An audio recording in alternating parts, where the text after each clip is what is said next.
A national reporter suggesting the Big 12 should go add 2 schools from the ACC. Well, he's forgetting something.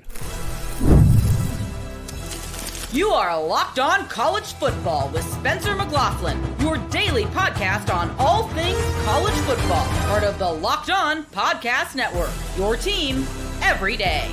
Welcome, everybody, to another episode of Locked On College Football. I am your host, Spencer McLaughlin. Thank you so much for making this your first listen or your first view every day, part of the Locked On Podcast Network, your team every day and your daily source to stay up to date with the biggest stories in this, the greatest sport on planet Earth, however crazy it may be. Brandon Arrington has got quite the lineup of schools. Where's he going? Well, where might he go is the question I'm answering today, and running backs who could help your school or a school near you that are in the transfer portal on today's episode. All of it, which is brought to you by our friends over at Nissan with the all-new 2025 Nissan Armada. Stay with us today for the Armada Team of the Week later in today's episode. So, this is not me thinking of ideas that could work for a future conference realignment move. No, this is Pat Forde over at Yahoo Sports, who said the following quote, which I first read on West Virginia Mountaineers on SI, and I quote, "I think you're going to have schools, I would imagine, that are on the shorter end of this stick that are going to be looking at their options and saying, you know what, I'm Louisville, I'm Pittsburgh, how's the Big 12 doing? Do we need to possibly look at going someplace else where we're going to get a better revenue shake? I wouldn't say it's out of the question." And then it goes on and such, but you get the idea.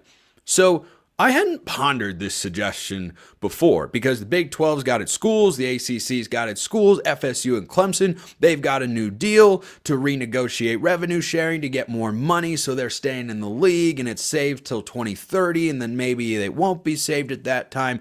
Here's what this particular thought misses in my view.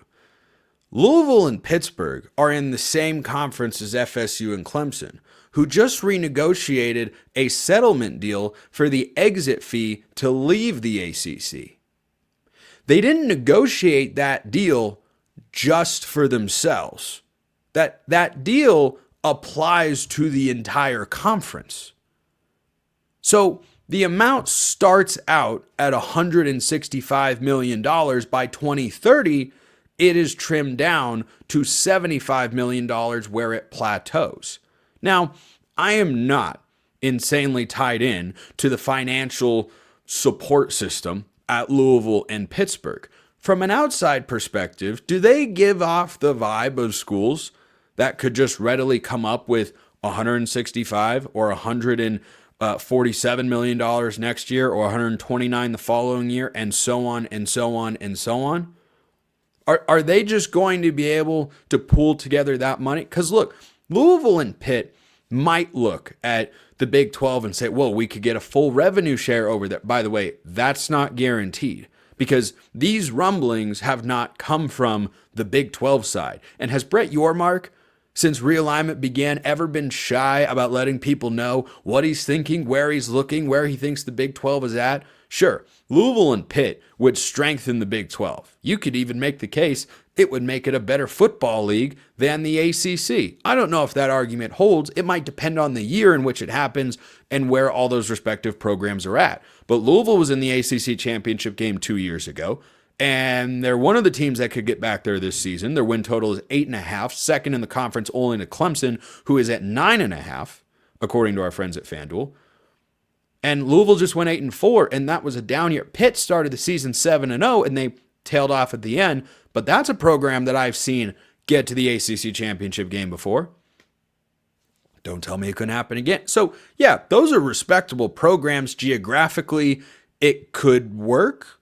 You know, Louisville's not that far away from the Big 12 footprint. And then Pitt, West Virginia, that would give me Utah, BYU vibes, where you're taking a rivalry that is phenomenally underrated, but within the respective communities that play in the game is well appreciated for the beautiful spectacle that it is. And you would be bringing that into one conference rather than it being a non-conference slate. The only difference being BYU and Utah didn't play every year. Now they do. BYU and West Virginia and Pitt they're always playing. So I look at the idea of going to get these schools and saying, yeah, it would make some sense for the Big 12.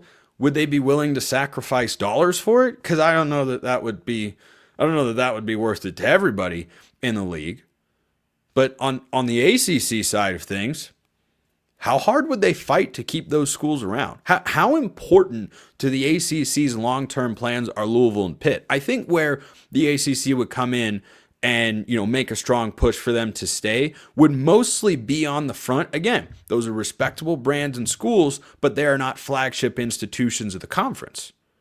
And so they would probably look at those schools and say, well, we could get a nice little paycheck here, and we could have those schools go out the door. And if we could find some other options, like maybe we bring Memphis up to the ACC, well, suddenly we've got a strong basketball school. And you look around and find an option. Maybe UConn gets an invite to the ACC. And oh, look at that. They've got a great basketball program as well, with a football program that's probably a little bit better over the last couple of years under Jim Moore than you'd think. There could be options to backfill where there wouldn't be a catastrophic wave of teams leaving. You do run that risk, however. Anytime schools leave, you risk instability. You see this in the Western Athletic Conference down at the mid-major level. A couple of schools left. Everybody else started saying, oh, maybe this isn't the place to be. And slowly they have matriculated out and sought homes elsewhere. And so that'd be the danger that you'd be running into there. But I don't know that the appetite for Louisville and Pitt to leave the ACC to go to the Big 12 is there. There's no reporting to indicate that is the case. This is just a comment from Pat Forde over at Yahoo Sports. But I mean, that's a national reporter saying, well, hey, maybe they don't want to do this. But here's the other side of this that I think is important to bring up for Louisville and Pitt. This unequal revenue sharing deal at a glance, might not feel or look great because it was negotiated with FSU and Clemson. The language is not team specific. It's rewarding. It's a success and brand initiative.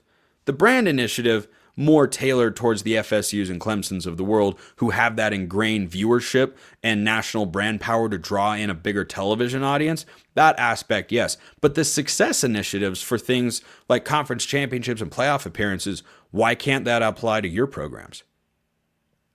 How far behind? Who's going to be a better team in 2025?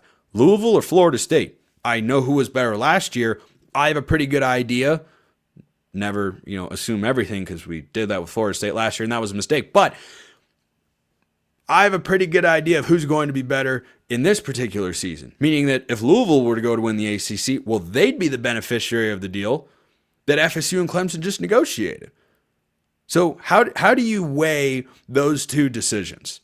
How do you look at the ACC and say, this is such a bad situation, we want to go to the Big 12 where we'd get a full share and not have to deal with these success initiatives, or you just go out, be successful the way you're capable of, and maybe that's more possible at Louisville than it is at Pitt, but if you go out and do that, well, then you're going to be rewarded financially. So it's an interesting suggestion because Louisville in many ways, with their basketball history, feels a bit like a Big 12 school in some regard, and Pitt has got the connection to West Virginia. Well, that would make a whole heck of a lot of sense. But would the desire come from Pitt and Louisville? Just as an example, by the way. I don't know that Forde was necessarily, suggesting, well, these two are both going to be the top ones. I think he was saying those are examples of schools that might say, hey, this unequal revenue stuff, this is no good. We're getting screwed and we don't want to be part of that anymore. Sure, maybe after a couple of years, some teams that are closer to the bottom would feel, this is no longer the best place for us to be. And then they would, then have to court the Big 12 and say, well, hey, you want to welcome us in? And hey, Brett Yormark's been open for business in the past. So never say never. Let me know your thoughts in the comments below. Hit me up on Twitter. All of that fun stuff. So I love high school recruiting. I really do. It's fun. And by the way, still matters a lot. Listen to the list for Brandon Arrington that it's pretty good. First, this episode brought to you by Nissan. The Armada Team of the Week is brought to you by our friends at Nissan and the all-new 2025 Nissan Armada. Each week, our Locked On College basketball experts are picking one team that stands apart from top-seeded stars to the unexpected upsets. These guys showcase the strength and sheer power needed to push their team forward, and this week's Team of the Week is Duke. With Cooper Flagg, John Shire's team just ripped through the ACC, going 19-1. The Blue Devils are very good. They were plus 434 in ACC games, the largest point differential by a power conference team in league play since Kentucky back in the 1953-54 season. How about that? When it comes to the Nissan Armada, they say go forth and conquer, and that is what Duke has done here. It's clear that our team of the week is out here ready to conquer the road with confidence, just like you can the all-new Nissan Armada or any of the Nissan's outstanding vehicles. They've got a lot of them. They've got the Armada, the Rogue, the Pathfinder. Take them all and go find your next big adventure. Shop at nissanusa.com. Do you know who Brandon Arrington is? Because you really should. And if you don't, here, I'll give you a quick explainer course. He is a 6'2", 180-pound athlete from Spring Valley, California. Class of 2026 recruit. #1 overall athlete, according to 24/7 Sports. Talk about his positional versatility in a moment. #8 overall player in the country, according to 24/7 Sports. And he has a top 6 list of schools that has been pretty traditional, when you look at the top recruits of the last several years of who's going to be in the fold. You've got Alabama, you've got Texas A&M. He's narrowed it down to a final 6. We'll see when he narrows it down to maybe a final 3. But Bama, Texas A&M, Georgia, Oregon, Penn State, USC, right there in the fold. Now, I'll come back to the Trojans in a moment, but that's something to keep your eye on here. But Brandon Arrington is, I want to say this very delicately because I don't want to upset anybody or give you the wrong idea that I'm engaging in clickbait practices. But he gives off some Travis Hunter vibes. Just vibes. Just vibes, okay? He's listed as an athlete for a reason. Why? He is incredibly capable of playing both ways. He's much improved as a route runner. His ball skills maybe could take another step forward or so. At least that's what the recruiting analysts who have covered him say. But as a pure athlete, this guy is just a football player. Wide receiver, corner, return man. He can do all of it. Change of direction, stop and start, high-end speed. He ran a 10.43 career best 100-meter dash. 10.43. Multi-sport athlete, plays both ways, receiver corner sort of guy, 6'2", 180. Do you know what Travis Hunter was coming out of high school? 6'1", $185. Also, by the way, a multi-sport athlete that can go in both directions. Now, depending on who you ask, he might have more upside at corner or he might have more upside at receiver. But certainly it's someone who, at the high end of his projection, probably a Travis Hunter type. Lower end, Adoree Jackson. And by the way, I don't say that as a shot. I say that as you should understand how good of an athlete this guy is. Adoree Jackson was kind of a partial two-way player. At USC, they had some special offensive packages for him in the day, but he was very capable, and he was also a really good corner and got drafted, I don't remember exactly when, but early in the NFL draft, and pretty sure he's still floating around in the NFL somewhere. But when you watch Brandon Arrington run, you see why he's one of the most highly regarded athletes in the cycle. Now, he's from the state of California, and ordinarily, USC being after a kid and having a very good chance to land someone of this caliber who's in the state of California wouldn't be anything exceptional or extraordinary, right? But when you look at the last several years and how USC has performed on the recruiting trail, coming into this upcoming 2026 cycle, they've underachieved compared to what they're capable of. They haven't had bad classes, but they haven't had anything close to what they're laying the foundation for here in 2026. Because at their peak power, USC can land top 5 classes every year because they have so much talent in state or even closer than what is, still considered in the state of California, because Northern California is basically a different state. It's very far away from Southern California, for those of you that don't have the geography of that state memorized. But USC in the SoCal area probably has access to more talent within driving distance than several schools in this country have access to multiple states away, because that's just the benefit of being in Los Angeles. And USC, according to 24/7 and on 3 right now, after Oregon just had a decommitment by a 4-star lineman, USC currently has the #1 class in the 2026 cycle. It's still very early. You're going to have a lot of visits. You're going to have a lot of commits. You're going to have a few flips as well as this cycle progresses. But a couple of things here that are worthy of note. Number one, USC is going after Arrington as a defensive back. I'd be surprised if he didn't also find his way onto the field as a wide receiver there, but could play at any of these schools pretty early on in his career and could go either way, if not both, early in his college career. But USC going after him as a defensive guy makes me look at their defensive coordinator hire. See how fired up I am about USC being USC? Or I just sense the importance of what it could be for college football. D'Anton Lynn was hired last year from UCLA, and I knew that as a coordinator, as a play caller, as a guy who knows ball and gets statistical results on the field, which is, of course, what matters most at the end of the day, I knew D'Anton Lynn was good because I saw him at UCLA the prior year with an offensive-minded, play-calling head coach who doesn't do a ton on the defensive side of the ball.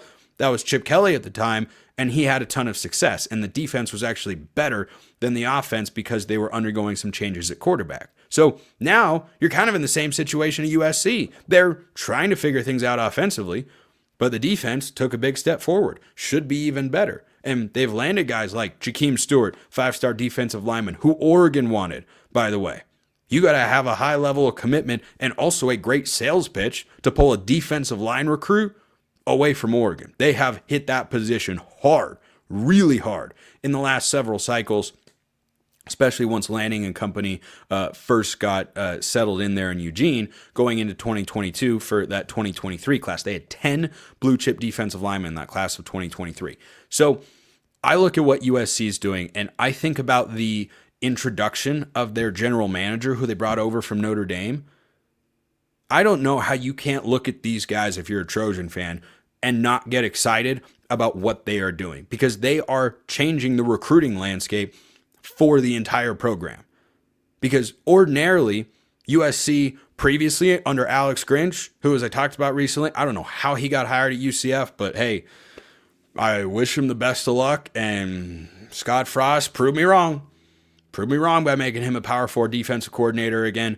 But Lynn has now showcased his ability to have recruiting chops, the likes of which can maximize USC's full potential, which makes them not just a more significant player on the West Coast to schools like Oregon or Washington or the Arizona schools or Utah or anybody else, but USC can go and pull kids nationally as well if they're able to build their brand back up in that regard. So bringing over a general manager, this has been a common theme across college athletics. You look at Bill Belichick brought in a guy from the NFL. Oklahoma just brought in Jim Nagy, who was running the Senior Bowl. USC has made this new hire. They're popping up all over the place. And they are not always super popular faces or well-known faces within an athletic department compared to, the head coach, the quarterback, and a couple of, star skill position players to the average fan. But these guys are having a monumental impact. I mean, going from recruiting in the 13 to 20 range, final recruiting class rankings to where USC is in position right now, they could fall from the number one class between now and National Signing Day, the early one in December, which is a ridiculous calendar move, but that's a different conversation. They could, of course, move down, but they're going to have every opportunity, it seems, to stay up at that level too. These are the sorts of players, particularly on the defensive side of the ball, that USC just wasn't after as much before D'Anton Lynn got there. And they almost landed some last cycle, and they weren't quite able to close the deal. So just be on the lookout.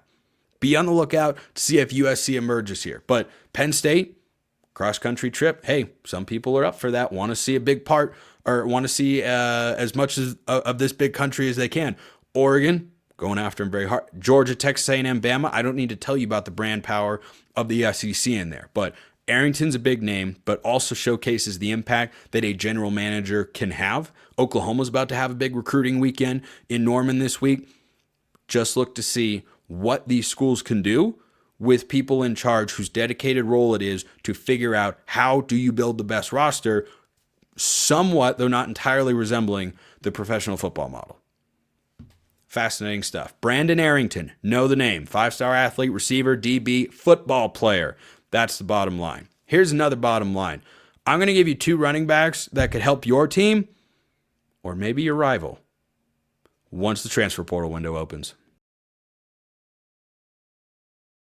Hey, Locked On College Football fans, ever wish you could directly support your favorite school's athletes and be a part of their journey? Now you can with Roy, the NIL app that puts fans in control. Before Roy, NIL deals were often handled behind closed doors and not accessible to fans, and people like you didn't have a clear way to directly support the players that you love. Now with Roy, you can make a real impact and feel closer to the athletes representing your favorite school. You get to choose the player you want to support, decide how much to contribute, and get exclusive content straight from the athletes that you back. And the best part, if your player transfers, you get your money back. So it's a risk-free way to show your support and make your voice heard. Support your favorite players directly and help shape the future of your school's sports. Download the Roy app now from the App Store and start backing your team's athletes the way they deserve, with transparency, trust, and real impact. This is the future of college sports. Join it now by downloading Roy and supporting your favorite players. So in the middle of April, there's going to be a 10-day spring transfer portal window, and there will be plenty of guys that will go into it, and they will be discussed on this show, where they could go, where they will go, all the impacts and whatnot. But do you remember the reality in college football, which is that once you enter the transfer portal, you can only do that during a specified set of days? There's the spring window and there's the winter window, which essentially happens during the season and is completely and utterly ridiculous. The college football calendar is insane, weird, wild, wacky, and I don't understand it. But again, conversation for a different day. Stay on task, Spencer. Come on, you can do it. So when an athlete goes into the portal, it has to happen during a certain amount of time. Do you know when a player can come out of the portal? That's a great question, because the answer is any time. So players who went into the portal but have not yet found a home can come out of the portal at any time. Or, as Xavier Lucas, the now Miami former Wisconsin defensive back, showed us, you can also just realize the portal is a myth and doesn't exist, and you can just, unenroll from one school, enroll in another one, and join the football team. That's probably more labor intensive. Going into the portal is a lot simpler. That's why the overwhelming majority of guys, as in 99.99%, are doing it that way, but at least one did it another way. So that's a fun fact. But let me give you two running backs here. I'm going to start with UCLA's TJ Harden, who entered the transfer portal window the first time around, hasn't found a landing spot yet. And I got to tell you, one of the more underrated running back prospects that's available in the portal. I have watched TJ Harden for several years, and I tell you what, he is 6'2", 220 pounds. He moves way better than someone at that size should move. He's not a huge name, hasn't logged a 1,000-yard season in his career, but this past season at UCLA, he was a part of an offense that, didn't have a consistent identity, could not run the ball, didn't have a great offensive line, and just struggled. That's why they have a new offensive coordinator down there for Deshaun Foster. They bring over Tino Sinceri from Indiana to try to get a piece of what Curt Cignetti was doing. But Harden is a guy who this past season ran for 506 yards on 124 yards a carry, 4.1 yards a touch. He also caught 40 passes for 368 yards and a score. So you get a guy who is 6'2", 220, shouldn't have any pass blocking concerns there, can run the ball between the tackles, outside the tackles, make you miss, run through you, really well-balanced and dynamic running back who, when given the opportunity, can make big plays and can make guys miss, can run through you a little bit as well. He's probably a little better at that than juking a guy out of his shoes, but he has good lateral movement for a guy of his size. Compare that to what happened in 2023 when UCLA was a better overall football team. He had 156 carries for 827 yards and 8 touchdowns, 5.3 yards per carry. That's the sort of guy you're getting here. If he'd been in the portal going into 2024, he could have found a home and capitalized on that 827-yard season and made that into a 1,000-yard plus season. He's still that guy. I don't know why he hasn't found a home yet. These things can be complicated. A lot of schools might be set at the running back position. He could be looking for a bell cow situation. Maybe he winds up at a group of 5 so that he can ensure he's the number one guy. I don't know. Haven't talked to him, don't know all the details here, but he's in the transfer portal. That's what I do know. And I know that if he goes to a Power 4 school, he can be more than a respectable number one back. And if he's your number two, you've got a heck of a backfield in there. I think that this is an incredibly valuable piece. So if you're listening to or watching this show and you're thinking to yourself, hey, my team, whoever that might be, could kind of use a running back, or maybe here's something else that Harden could be doing. This is a kind of professional football angle to this, because you see this a lot with veteran guys, which he is. He's going into his fourth year of college football. He could be waiting for spring football to cycle through and wait to see who gets injured. That sounds nefarious. It's just realistic. And again, this is speculative on my part, but if I were him, didn't find a home the first time around or immediately when I went in the portal, I would say, you know what? Let's wait and see. Remember, Texas last year had injuries at the running back room. They're not the first program to undergo that. And if a school loses one of its top two running backs, Harden, I think in any conference, I mean, in the Big Ten last year, had some success. In the Pac-12 the year before, which was an incredibly deep league in its final year of existence as we knew it, had his best season ever, over 800 yards and 8 touchdowns, 5.3 yards a carry. He can be kind of whatever you need him to be. Not a pass-catching specialist, but he can catch passes, meaning he's got number one running back sort of potential. But he's just someone that is such a proven commodity as a running back. Someone's going to pick him up, and I think someone's really going to like what they get there. So that's first guy. Second guy is CJ Hester. Now, this is more of a long shot, shall we say. Does not have a ranking according to 24/7 Sports transfer portal analysis. That's perhaps fair. He began his career at Western Michigan. He was at UMass this past year. He ran for over 500 yards on 119 carries. He caught 14 passes for 58 yards.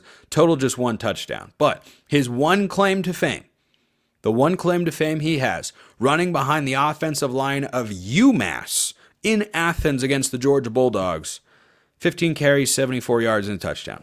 That's something. It's something. Look, he doesn't have a huge track record. But hey, if you're running with UMass's team against Georgia and you can be productive, heck, give him something better than what they have at UMass. No disrespect intended to the Minutemen, but that program hasn't exactly been a shining example of how to play successful independent football in recent years. UConn's been much better in that regard. Just see where CJ Hester winds up. That could mean under-the-radar running back move that you didn't have on your mind until today. Who's got the higher ceiling? TJ Harden. Yeah, I would take Harden over Hester, no doubt about it. But either one of those guys could come help your team or a team very close to you. Appreciate everyone listening. I will see you next time. And until then, hope you have a wonderful rest of your day.